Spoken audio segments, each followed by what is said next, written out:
আপনি যদি কোনো কিছু না জানেন এবং কোনো আলেমের কাছে যাওয়ার সুযোগ না থাকেন, আমি শিখাই দিব, নিজে নিজে করবেন।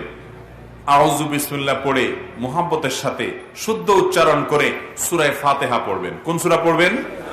সূরা ফাতিহা। সূরা ফাতিহা পড়ে পানিতে ফু দিয়ে পানিটা যে কোনো রোগের জন্য, অসুবিধার জন্য বিসমিল্লাহ বলে সেপার নিয়তে, আল্লাহ আপনি এই কোরআনের আয়াতের মাধ্যমে আমাকে সুস্থ করে দেন, এই নিয়তে আপনি পান করবেন, ইনশাআল্লাহ আপনি সুস্থ হয়ে যাবেন।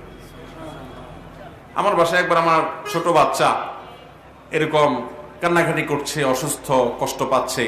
তো আমার ওয়াইফ বলতেছে যে একটু সূরা ফাতিহা পড়ে একটু ফুটু দেন। তাই বললাম, আমি ফু দিতে হবে কেন? তুমি দিলে কি সমস্যা?